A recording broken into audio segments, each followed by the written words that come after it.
Tout le monde attend l'autre personne. Eh bien, si tu n'es pas gentil avec moi, je ne vais pas l'être avec toi. Si tu ne me respectes pas, je ne vais pas te respecter. Restez avec nous dans Jouissez de votre vie.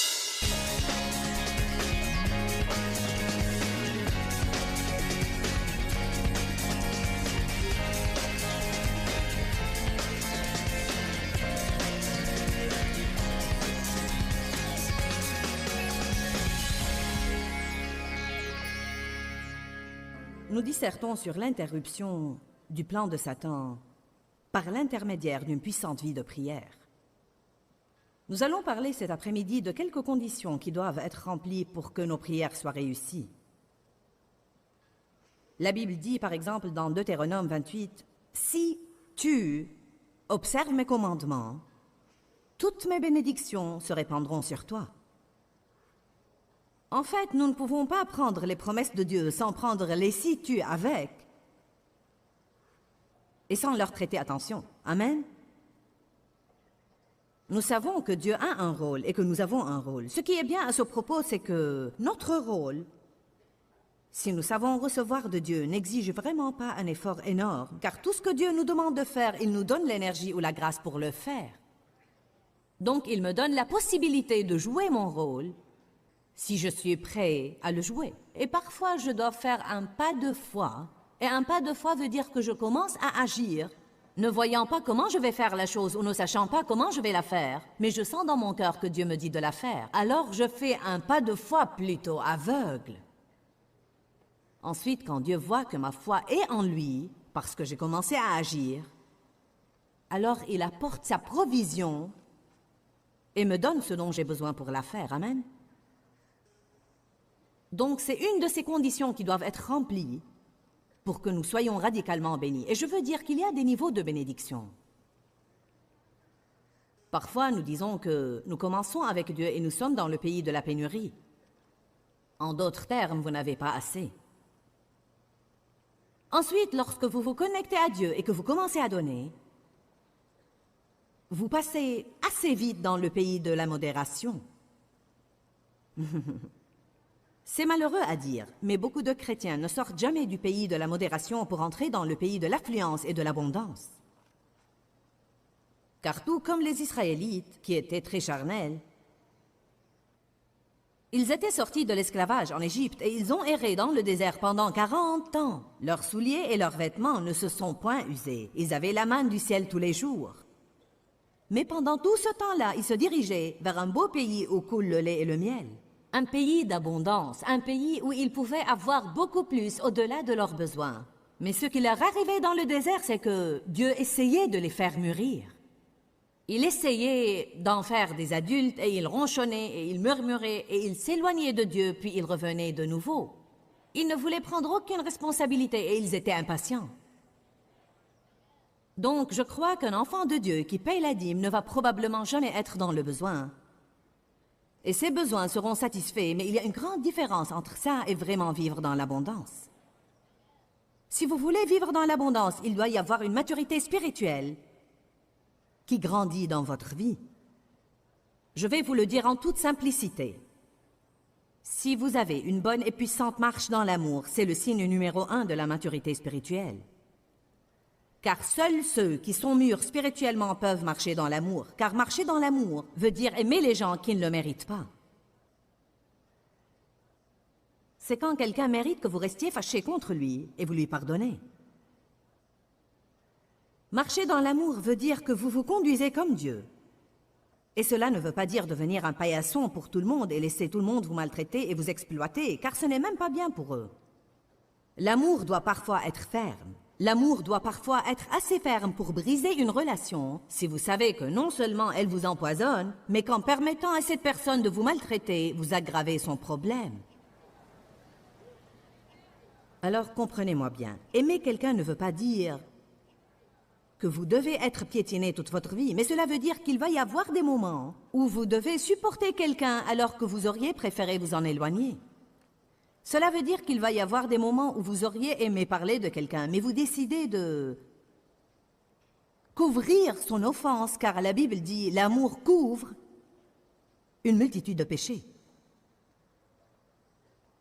Vous donnez aux gens inconditionnellement et sans restriction. Ils ne vous doivent rien lorsque vous leur donnez. Vous donnez juste parce que vous marchez dans l'amour, et c'est ce que vous devez faire.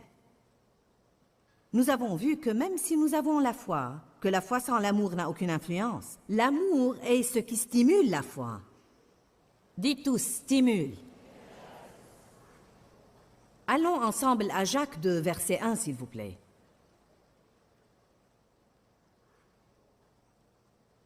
Combien de vous conviennent que nous devons vraiment aller plus loin dans notre marche dans l'amour? L'Église, d'une façon générale, doit aller plus loin. Vous savez pourquoi? Parce que Satan cherche à construire une forteresse d'amour froid dans les cœurs des croyants. Il veut que nous ayons des cœurs de pierre qui ne ressentent ni ne compatissent aux besoins des autres. Il veut que nous soyons égoïstes et égocentriques et que nous vivions dans la mentalité que les autres fassent quelque chose pour moi sans que nous ne tendions jamais la main pour faire quoi que ce soit pour les autres. Nous avons un problème endémique de nos jours avec l'égoïsme et l'égocentrisme. Je crois que l'amour exige que nous traitions tous les gens de la même façon.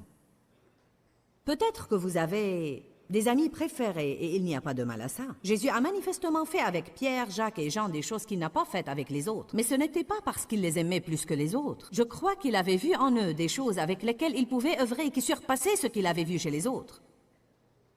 Alors il a passé plus de temps avec eux pour les édifier, car il a vu quelque chose là. Il a vu la foi, il a vu la confiance dont il voulait se servir. Mais je ne crois pas que Jésus ait jamais maltraité quelqu'un ou bien traité quelqu'un mieux qu'un autre. Parfois, nous avons tendance à vouloir avoir ces personnes spécifiques que tout le monde connaît. Ce sont nos meilleurs amis et tous les autres sont plutôt, vous savez, dans une autre catégorie. Ce n'est pas une bonne chose. Dans Jacques 2, verset 1, la Bible dit « Mes frères, soyez exempts de toute acception de personne. Ne faites preuve ni de préjugés ni de partialité. N'essayez pas d'avoir et de pratiquer la foi de notre Seigneur Jésus-Christ, le Seigneur de la gloire, avec le snobisme, dit la Bible amplifiée. » Maintenant, vous savez, un snob, c'est quelqu'un qui pense qu'il est meilleur que les autres. C'est peut-être quelqu'un qui a de l'argent et qui ne veut fréquenter que ceux qui ont de l'argent. Il ne veut pas fréquenter quelqu'un qui est pauvre ou il ne veut pas fréquenter quelqu'un qui n'a pas un diplôme universitaire ou quoi que soit le cas. Tout le monde ne doit pas être comme moi pour être mon ami. Une des choses les plus bénéfiques que vous puissiez faire, c'est d'avoir une grande variété d'amis pour que vous commenciez à comprendre que le monde entier n'est pas comme la partie sur laquelle vous vivez. Parce qu'il y a vraiment des problèmes graves qui se présentent dans chacune de nos villes. Une statistique est sortie depuis quelques mois à Saint-Louis comme quoi la moyenne d'âge d'une personne sans abri dans ma ville est de 7 ans. Dans ma ville! Maintenant, savez-vous comment j'aurais réagi à ça il y a 20 ans? C'est vraiment pathétique. Savez-vous ce que ma réaction était cette fois? Je vais faire quelque chose à ce sujet. Amen? Eh bien, que puis-je faire? C'est facile à dire pour toi, Joyce, tu as ce grand ministère. Si vous ne pouvez rien faire d'autre, vous pouvez prier. Vous pouvez donner une offrande au ministère qui essaye de faire quelque chose. Vous pouvez aller et consacrer un peu de temps. Il y a des choses que nous pourrions faire si vraiment nous le voulions. Un des plus grands problèmes qui existent dans l'Église de nos jours, quand je dis l'Église, je ne parle pas de votre Église ni de mon Église. Je parle de tout le corps de Christ dans le monde. Une des choses principales qui ne vont pas dans l'Église d'aujourd'hui, c'est que l'Église est... Beaucoup de gens s'ennuient et ne croissent pas et écoutent la parole. Ils écoutent la parole, la parole, la parole, la parole, la parole. Mais ils en restent là et ils deviennent de plus en plus malheureux. Alors nous sommes censés répondre à des besoins. Vous savez, nous sommes censés tendre la main et aider les autres. Une des choses les plus passionnantes que nous puissions faire, c'est aider les autres. Il y a tellement de manières pour aider les autres. Et quand vous entendez parler d'un problème, ne dites pas seulement « dommage ». Au moins priez et dites « Dieu, s'il y a quelque chose que je peux faire, dis-moi laquelle ». Une seule personne ne peut pas faire quelque chose envers tous les problèmes qui existent. Mais nous pouvons être ouverts à Dieu et dire, y a-t-il quelque chose que tu veux que je fasse? Quand vous apprenez qu'un ami à vous a des ennuis ou bien qu'un ami, par exemple, a eu un incendie et a perdu tous ses meubles. La moindre des choses que vous puissiez faire, c'est de voir ce dont vous pouvez peut-être vous séparer pour l'aider un peu. Un de nos directeurs a vendu sa maison et sa nouvelle maison n'était pas encore prête. J'ai appris qu'il allait loger à l'hôtel pour 1 semaine ou 2. Je ne suis pas censée faire ce genre de truc, mais j'ai commencé à chercher un endroit temporaire pour lui. Mon beau-fils a commencé à m'aider. Nous avons trouvé un couple qui déménageait de leur appartement et il leur restait 1 semaine de leur bail. Et nous avons trouvé qu'il pouvait y rester pour 1 semaine. À la fin de cette semaine, sa maison n'était toujours pas prête. Il avait besoin de plus de temps. Et alors ma fille est venue me dire « Veux-tu que nous les accueillions dans notre sous-sol jusqu'à ce que leur maison soit prête ?» Tu crois que c'est une bonne idée? Ils ont déjà 4 enfants. Que vont-ils faire avec 5 personnes de plus dans leur maison? Mais voyez, parfois nous devons vraiment sacrifier notre confort pour être une bénédiction à quelqu'un d'autre. Vous savez, l'hospitalité est un don. Amen?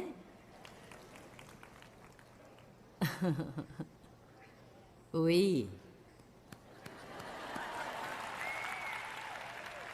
J'aurais été plus applaudie si j'avais dit « Dieu veut vous donner $1 million, je vais vous dire comment l'avoir aujourd'hui. »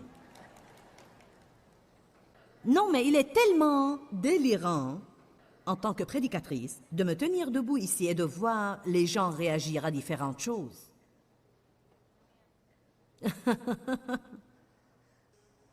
Eh bien, je vais vous le donner à manger, que vous veuillez l'avaler ou non. Et vous pouvez soit vous étouffer, soit le manger.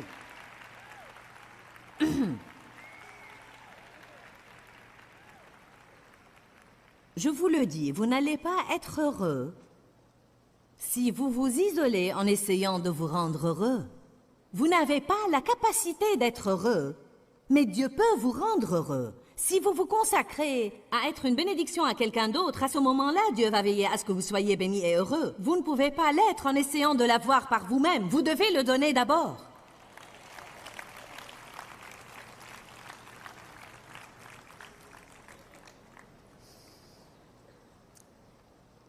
Alors ne soyez pas des snobs. Cherchez des gens dans l'Église qui ont l'air solitaires. Cherchez les personnes qui viennent toujours seules et imaginez un peu ce que c'est qu'être seul. Invitez cette personne à un déjeuner ou guettez une mère qui a 4 enfants qui dépendent d'elle et qui a l'air d'à peine pouvoir tenir le coup pour la journée et donnez-lui $50 pour sortir déjeuner avec sa famille. Allez! Soyez créatifs dans votre réflexion. N'attendez pas d'avoir 3 sonneries de trompette et 2 apparitions d'anges avant de bouger pour faire quelque chose pour quelqu'un. Écoutez ce que les gens disent. Même si vous entendez quelqu'un, vous savez, peut-être qu'une femme a les cheveux sur le visage et elle dit « Eh bien, j'ai besoin d'une permanente, mais je n'en ai pas l'argent. » Eh bien, sortez $40 et dites « Maintenant, tu l'as. » Vous dites « Et moi alors ? Et moi alors ? J'ai des besoins moi-même et personne ne fait rien pour moi. » Tant que vous gardez cette attitude, personne ne va jamais faire quelque chose pour vous. Vous devez peut-être commencer par sacrifier, mais vous arriverez au point où vous pourriez donner de votre abondance. Mais si vous ne commencez pas là où vous êtes, vous n'arriverez jamais là où vous devez être. M'avez-vous entendu? Si vous ne commencez pas là où vous êtes, vous n'arriverez jamais là où vous devez être.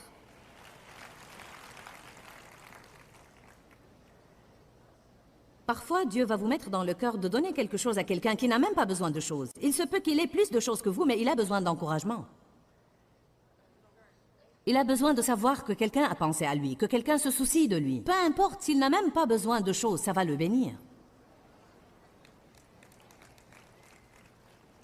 Même s'il ne peut pas l'utiliser, ça va le bénir.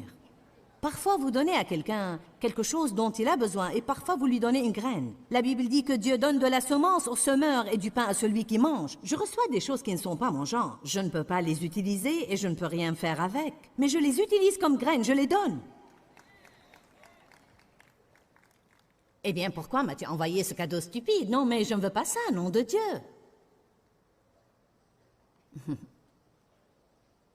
Je vais mettre ça dans le tiroir et l'oublier. Non. Utilisez-le comme graine. Matthieu 7.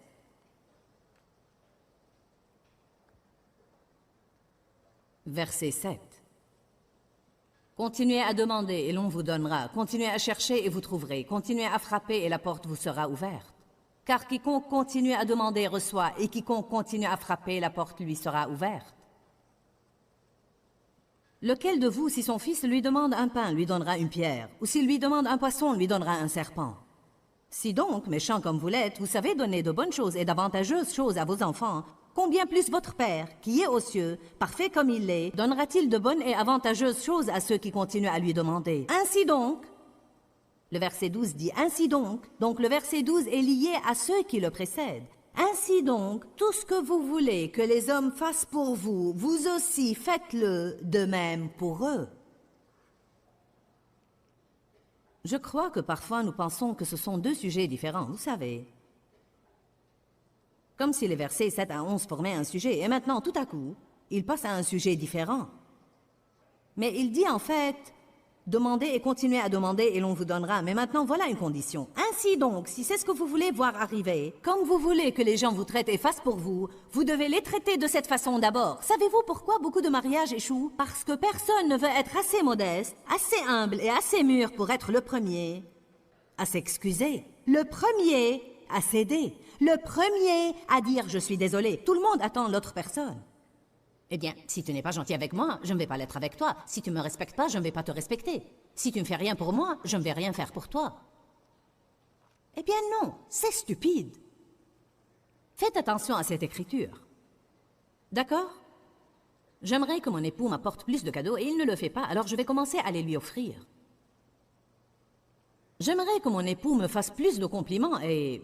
tu sais, qu'il me prête un peu plus d'attention, mais... il ne le fait pas, alors je vais commencer à le complimenter tout le temps et je vais lui témoigner toutes sortes d'affections. Puis après un moment, alors que vous avez fait ça et vous n'avez rien récolté, le diable dit « tu vois, tu le traites comme ça, il va profiter de toi. Laissez-moi vous dire une chose. Si vous semez dans la vie de quelqu'un d'autre, même s'il est si entêté que Dieu ne pourra jamais le pousser à faire ce qu'il essaye de lui faire faire, Dieu trouvera assurément quelqu'un pour vous bénir et vous aurez une récolte. Amen. Vous aurez une récolte. Être entêté ne va pas apporter la volonté de Dieu dans votre vie. La règle d'or, tout ce que vous voulez que les gens fassent pour vous, faites-le pour eux. Si vous voulez des amis, soyez amicaux. Si vous voulez des cadeaux, offrez des choses aux autres. Si vous voulez que les gens vous encouragent, allez trouver quelqu'un et encouragez-le. Combien de vous comprennent ce que je dis aujourd'hui? N'imaginez pas que vous devez attendre de recevoir ça pour en donner un peu. Vous devez commencer là où vous êtes si vous voulez arriver là où vous voulez être. Dites, je dois commencer là où je suis, si jamais je veux arriver là où je veux être. C'est une bonne déclaration. 1 Pierre 3, 7. J'ai une parole pour les hommes. Les femmes en seront ravies. Ça va, je vais avoir une parole pour les femmes plus tard.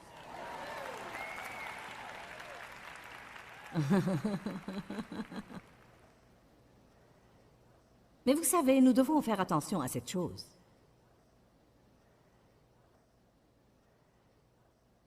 « 1 Pierre 3, 7. Également, vous les hommes mariés devez vivre de manière attentionnée avec vos femmes, avec une appréciation intelligente de la relation maritale, honorant la femme comme physiquement plus faible, mais vous rendant compte que vous êtes cohéritiers de la grâce de la faveur imméritée de la vie de Dieu, afin que vos prières ne soient pas entravées et que rien ne leur fasse obstacle. Sinon, vous ne pouvez pas prier efficacement. En d'autres termes, les hommes, si vous ne traitez pas vos femmes avec respect, si vous ne les traitez pas bien en tant que personnes de valeur, si vous ne vous occupez pas d'elles comme il faut, si vous n'êtes pas gentil avec elles, il vaut mieux que vous ne priez pas car vos prières ne vont pas être exaucées. Une de vos tâches comme mari, c'est de bien vous occuper de vos femmes.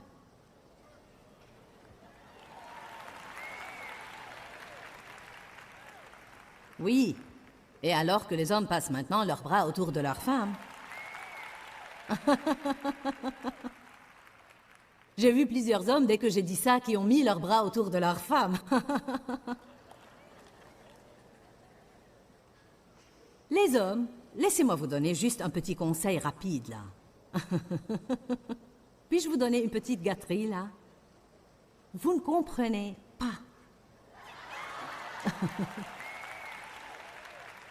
Non, mais savez-vous ce que ça fait à votre femme si vous la regardez et vous lui dites « Tu es la plus belle femme dans le monde entier » Je veux dire, vous ne savez pas combien vous perdez vraiment en n'étant pas un peu sentimentaux. Vous m'aviez suivi ces 2 dernières semaines quand j'enseignais sur interrompre le plan de Satan pour votre vie, car c'est un enseignement très important. Satan a un plan pour la destruction de tout le monde parce que c'est tout ce qu'il sait faire. La Bible dit dans Jean 10:10, le voleur ne vient que pour égorger, dérober et détruire. Mais Jésus dit, je suis venu pour que vous ayez et jouissiez de votre vie et que vous l'ayez en abondance pleinement jusqu'à débordement. Dieu a un bon plan pour vous. Satan a un mauvais plan, mais vous pouvez interrompre son plan par la prière. Nous avons parlé aujourd'hui des conditions de la prière réussie et efficace. Une chose est sûre, si nous allons prier, nous voulons que notre prière soit efficace. Alors vous devez apprendre tout ce que vous pouvez apprendre sur la prière. Dis-leur que je les aime. Dans ce livret, Joyce Meyer donne une révélation de l'amour de Dieu pour nous. Pour obtenir ce livret gratuitement, écrivez-nous à Joyce Meyer, boîte postale 40095-6300, Larnaca, Chypre. Ou bien visitez notre site web www.joycemeyer.org/fr.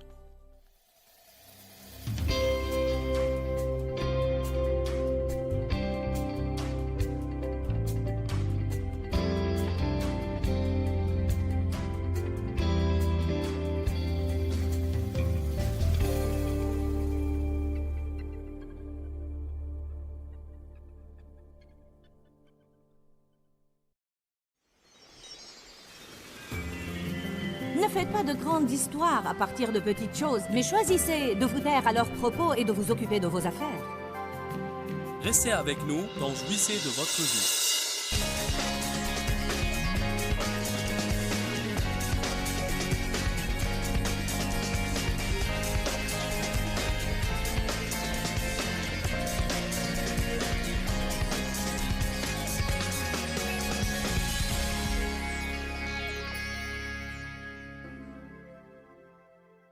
Proverbe 21:13.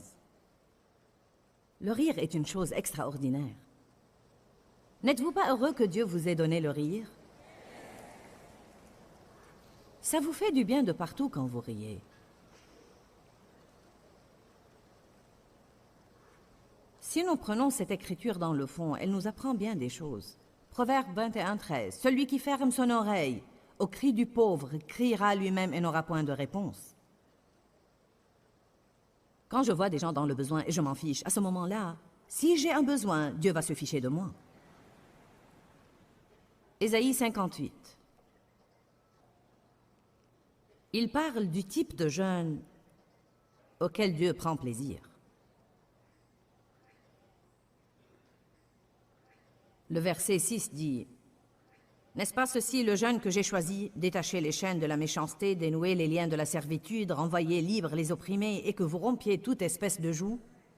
N'est-ce pas partager ton pain avec l'affamé et héberger les démunis sans abri dans ta maison, que quand tu vois le nu, tu le couvres et que tu ne te détournes pas devant les besoins de ton semblable? Alors quand? Alors après avoir fait ce qu'il a cité, et qui peut être mis dans une petite capsule et nommé « Soyez gentil avec les gens ». Dites « Je dois être gentil avec les gens ». Dites-le d'un air sérieux. Exprès. Tout le temps. Alors, ta lumière éclatera comme l'aurore. Et ta guérison, ton rétablissement, et la force d'une nouvelle vie germera promptement. Ta vertu et ta droiture, ta justice et ta bonne relation avec Dieu marcheront devant toi, vous menant à la paix et à la prospérité, et la gloire de l'Éternel sera ton arrière-garde. Alors tu appelleras et l'Éternel répondra. Tu crieras et il dira, me voici.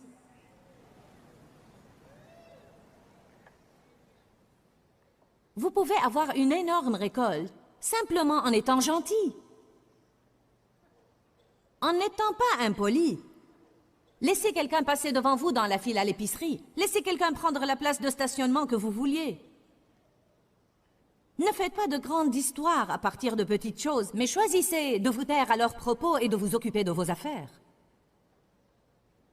Couvrez certaines choses. Ne piquez pas une crise chaque fois que votre mari laisse ses chaussettes sales par terre. Ramassez-les, mettez-les dans la panière à linge sale et taisez-vous.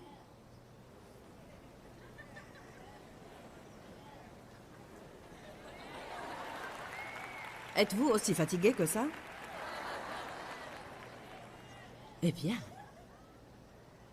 Et moi alors? N'est-ce pas extraordinaire? Commencez à traiter les gens comme il faut. Et alors tu appelleras et l'Éternel répondra et il dira, me voici. De quoi as-tu besoin? Que puis-je faire pour toi? Il est très important à Dieu que nous traitions les gens comme il faut. Combien de vous ont jamais été maltraités par quelqu'un? Combien de vous ont une relation dans leur vie en ce moment même où ils pourraient dire « Vous savez quoi, je sais que je ne traite vraiment pas cette personne comme il faut et je dois vraiment améliorer. » Eh bien, vous n'avez pas levé les mains aussi vite ou aussi haut, mais je les vois. Avez-vous quelqu'un dans votre vie présentement que vous aimez mais qui vous irrite?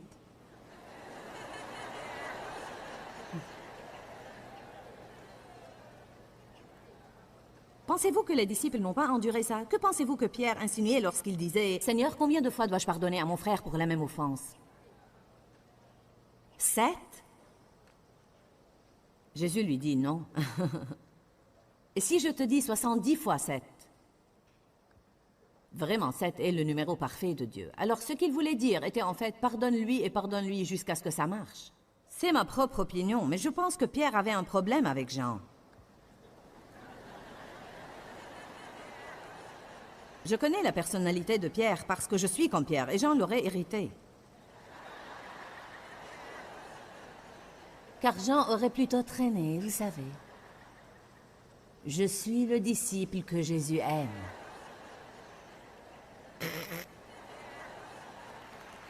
Pourquoi ne te lèves-tu pas pour faire quelque chose? Il y a et il y aura toujours des personnes que Dieu met dans notre vie exprès et qui sont du papier de verre pour nous. Je veux dire, ils peuvent ouvrir la bouche et vous irriter. Ils peuvent marcher dans la pièce et ils vous donnent la chair de poule.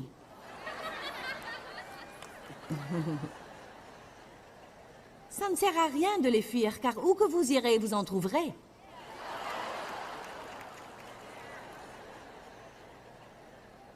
Amen.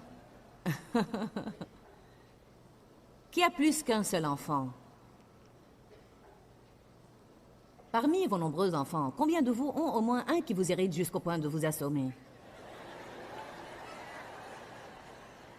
Maintenant, êtes-vous prêts à une question osée? Combien ont un enfant qu'ils aiment mais qui leur déplaît? Oui, nous en avons tous. Les miens sont tous des adultes maintenant, alors pour moi c'est fini. Mais en réalité, mon aîné était... Oh, vraiment. Si nous étions dans la même chambre ensemble, nous étions... Et je ne savais pas quel était le problème. Je ne savais pas quel était le problème jusqu'à il y a à peu près 10 ans quand j'ai réalisé finalement qu'il était comme moi. Nous voulons tous les deux commander.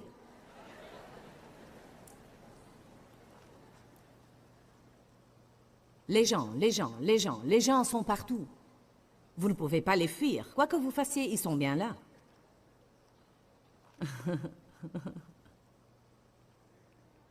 Nous devons nous employer à marcher dans l'amour. C'est une question très importante. Je veux vous encourager à étudier sur l'amour. J'ai un livre qui parle de l'amour intitulé « Réduis-moi à l'amour ». Et je crois vraiment que c'est le livre le plus important que j'ai jamais écrit. Et c'est sur la marche dans l'amour, et vous devez le lire, et le lire, et le lire, et le lire, et le lire, et le lire, et le lire. Vous devez faire des études sur la bouche, car nous offusquons tellement les gens avec notre bouche. Nous devons faire attention à ce que nous pensons à propos des gens. Nous devons nous occuper de nos propres affaires et ne pas juger et critiquer les autres personnes, car la moitié du temps, nous jugeons de choses que nous ignorons complètement. Amen. Cela nuit à l'onction sur votre vie.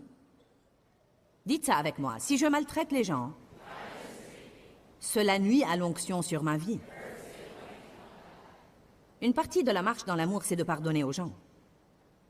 En fait, si nous croyons vraiment la prière du Seigneur, elle nous dit que Dieu ne va même pas répondre à nos besoins quotidiens essentiels si nous ne pardonnons pas aux autres. Donne-nous aujourd'hui notre pain quotidien et pardonne-nous nos offenses comme nous pardonnons aussi à ceux qui nous ont offensés. Combien de personnes sont dans une mauvaise passe et dans le besoin juste parce qu'ils ne traitent pas les autres comme il faut? Marcher dans l'amour, c'est une des choses les plus puissantes que vous puissiez faire. Et l'obéissance. Je veux vous encourager aujourd'hui. Ne soyez pas un petit peu obéissant, mais décidez-vous, vous allez être extrêmement obéissant. 1 Jean 3, 22 dit, « Nous recevons tout ce que nous lui demandons parce que nous gardons ses commandements. » Cela veut-il dire que nous devons être parfaits? Non, nous nous faisons du mal chaque fois que nous n'obéissons pas à Dieu. Si Dieu vous dit d'aller vous excuser auprès de quelqu'un et vous êtes trop têtu pour le faire, vous vous faites du mal. Vous détériorez votre vie de prière. L'obéissance. Le psaume 66, 18 dit, « Si nous concevons l'iniquité dans notre cœur, le Seigneur n'exaucera pas nos prières. » Si nous avons un péché caché dans notre vie, nous ne pouvons pas nous attendre à ce que Dieu nous exauce. Allez à Acte 24. Combien de vous savent ce qu'est la conscience? Personne ne sait ce qu'est la conscience. D'accord. C'est cette petite chose que nous avons tous à l'intérieur de nous et qui en fait nous fait savoir que nous n'agissons pas comme il faut. Le Seigneur soit loué. Nous devons prier pour que notre conscience soit sensible et qu'elle ne porte pas la marque de la flétrissure. Savez-vous ce qui se passe si vous prenez un fer à repasser? Si je frappe mon bras avec ce fer et il guérit, et puis quelqu'un va le faire de nouveau et il guérit, et quelqu'un va le faire de nouveau, sous peu cette peau deviendra dure, calleuse et insensible. Et si vous me touchez avec ce fer, je ne le sentirai pas. C'est ce qui arrive à la conscience d'une personne. Si Dieu nous touche et nous ne prêtons aucune attention, puis il nous touche et nous ne prêtons pas attention, puis il nous touche et nous ne prêtons pas attention, alors sous peu, il nous touche de nouveau et nous ne le sentons même pas. Et ça me fait vraiment peur. Ça me fait vraiment peur que je puisse aller ça et là et mal agir et maltraiter les gens et ne pas m'en rendre compte. Vous savez quoi? J'ai eu beaucoup d'années dans ma vie où j'ai été comme ça. Car après avoir été sexuellement abusée dans mon enfance et ensuite maltraitée par plusieurs autres hommes, mon cœur s'était endurci. J'ai passé des années disant des choses comme « Personne ne va jamais me bousculer de nouveau et je n'ai pas besoin de toi. Je m'occuperai de moi-même. » Vous savez, toutes ces résolutions et décisions que nous prenons obstinément. Je maltraitais les gens, j'étais impolie avec les gens, j'étais tellement sévère et tellement dure, et j'étais odieuse et hostile parfois. Je ne m'efforçais pas d'être ouvertement amicale avec quiconque. Si je n'avais pas de popularité, je leur disais « Je m'en fiche de vous. » Car j'avais dans ma vie une peur d'être...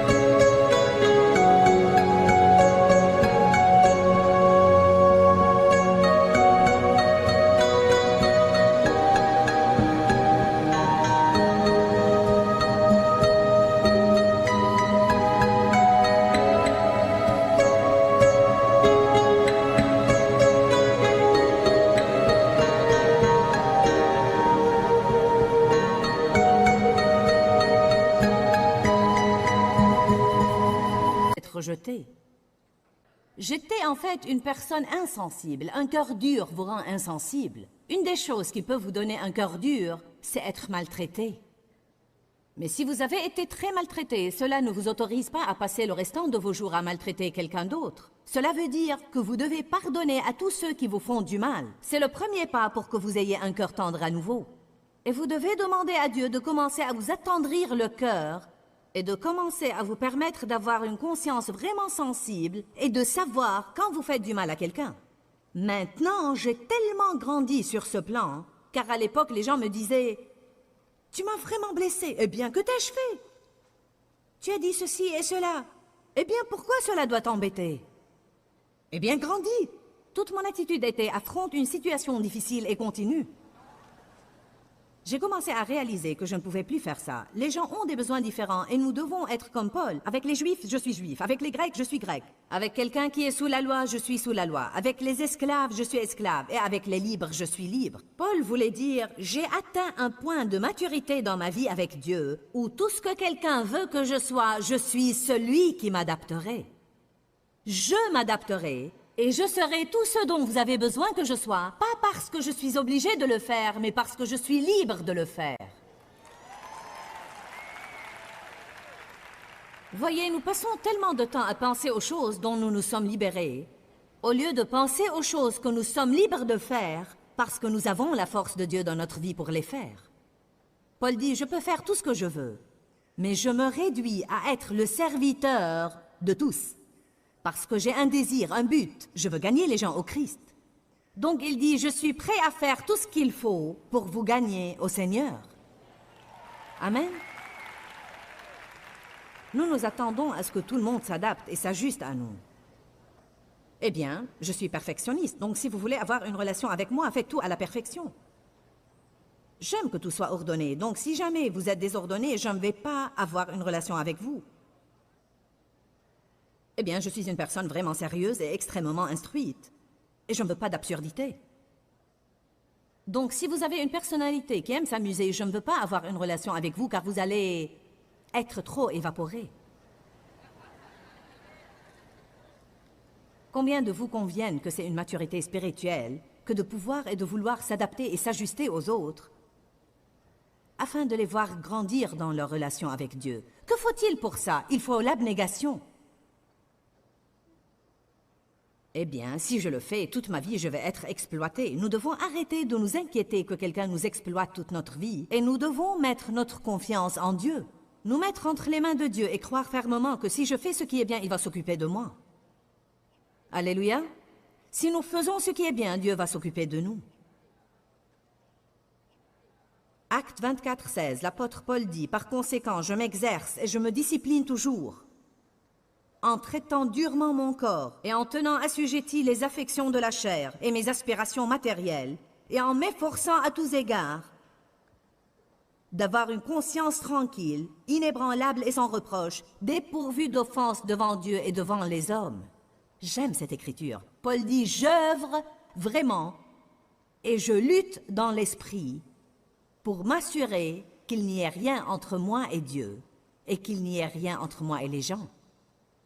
Il dit, je fais le 1000 supplémentaire pour m'assurer qu'il y ait la paix entre moi et tout le monde que je connais. Puis-je vous demander si vous êtes prêt à rentrer à la maison et à commencer à procurer la paix et à maintenir la paix?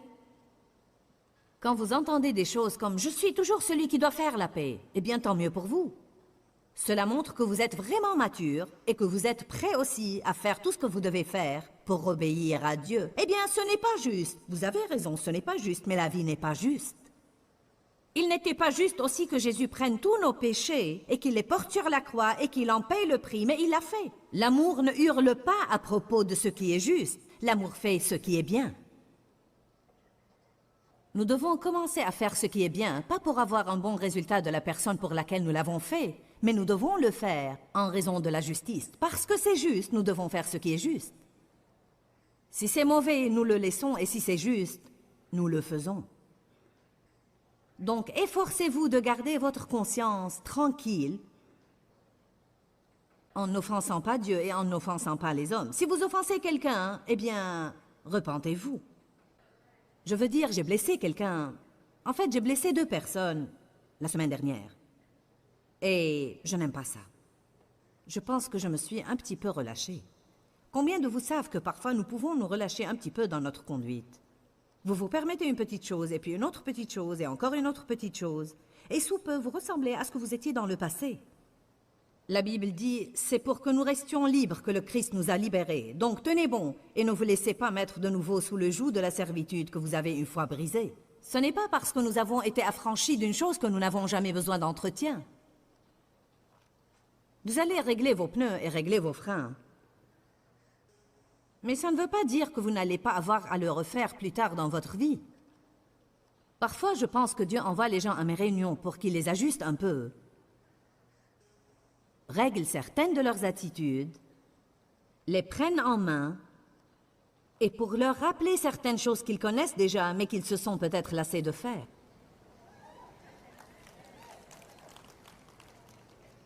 Vous ne vous êtes pas embourbé en faisant la mauvaise chose une fois, mais en faisant la mauvaise chose plusieurs fois, et vous n'allez pas vous tirer d'affaire en faisant ce qui est juste une fois.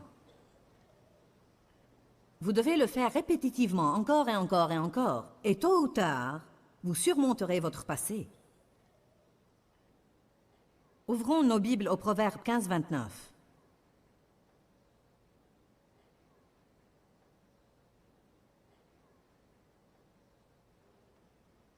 Vous savez qu'est-ce que c'est que faire un compromis? C'est quand quelqu'un est enclin à accepter ce que les autres veulent faire, bien que cela puisse ne pas être juste. Il sait que ce n'est pas juste, mais il le fait de toute façon, espérant qu'il va s'en sortir. Combien de vous pensent qu'ils transigent dans leur vie?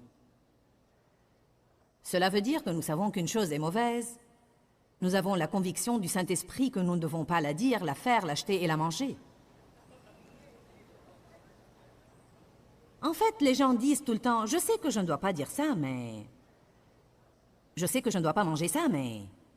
Je sais que je ne dois pas acheter ça, mais... Je sais que je ne dois pas faire ça, mais... Je sais que je ne dois pas veiller si tard, mais... Qu'avons-nous à dire? Dieu me montre ce que je dois faire, mais je fais ce que je veux. Alors, nous ne pouvons nous en prendre qu'à nous-mêmes si nous n'avons pas les résultats que nous espérons. La moindre des choses, c'est d'être honnête avec nous-mêmes. Proverbe 15, 29. L'Éternel s'éloigne des méchants, mais il écoute la prière des justes. Les justes qui font sa volonté. Vous savez, la Bible dit que Dieu est strictement juste et que Dieu est implacablement et indubitablement juste. Dans la société dans laquelle nous vivons aujourd'hui, tout le monde veut faire un compromis, et si vous refusez de le faire, ils vont vous appeler légaliste et strict. Même les chrétiens vous disent que vous êtes légaliste si vous essayez de mener une vie sainte. J'ai décidé que vous pouvez m'appeler tout ce que vous voudrez, mais je préfère être extrémiste en essayant d'être sainte que d'être extrémiste en me permettant de faire des choses que je ne dois pas faire. Que fait l'homme systématiquement juste? L'homme systématiquement juste essaye de faire ce qui est bien tout le temps. Savez-vous ce que les gens font? Ils font ce qui est bien quand ils ont des ennuis. Il me faut un miracle. Ils vont mieux aller à l'église cette semaine. Ouh, il me faut une guérison. J'arrêterai les commérages. Ai-je raison? Il est étonnant ce que nous devenons saints quand nous voulons un exaucement. Mais l'homme systématiquement juste essaye de faire ce qui est bien tout le temps, pas seulement quand il veut quelque chose de Dieu. Vous m'aviez suivi ces 2 dernières semaines quand j'enseignais sur interrompre le plan de Satan pour votre vie, car c'est un enseignement très important. Satan a un plan pour la destruction de tout le monde parce que c'est tout ce qu'il sait faire. La Bible dit dans Jean 10, 10, « Le voleur ne vient que pour égorger, dérober et détruire. » Mais Jésus dit, « Je suis venu pour que vous ayez et jouissiez de votre vie et que vous l'ayez en abondance pleinement jusqu'à débordement. » Dieu a un bon plan pour vous. Satan a un mauvais plan, mais vous pouvez interrompre son plan par la prière. Nous avons parlé aujourd'hui des conditions de la prière réussie et efficace. Une chose est sûre, si nous allons prier, nous voulons que notre prière soit efficace. Alors vous devez apprendre tout ce que vous pouvez apprendre sur la prière. Dis-leur que je les aime. Dans ce livret, Joyce Meyer donne une révélation de l'amour de Dieu pour nous. Pour obtenir ce livret gratuitement, écrivez-nous à Joyce Meyer, boîte postale 40095-6300, Larnaca, Chypre. Ou bien visitez notre site web www.joycemeyer.org/fr.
phương trời vẫn nhớ tới quê hương.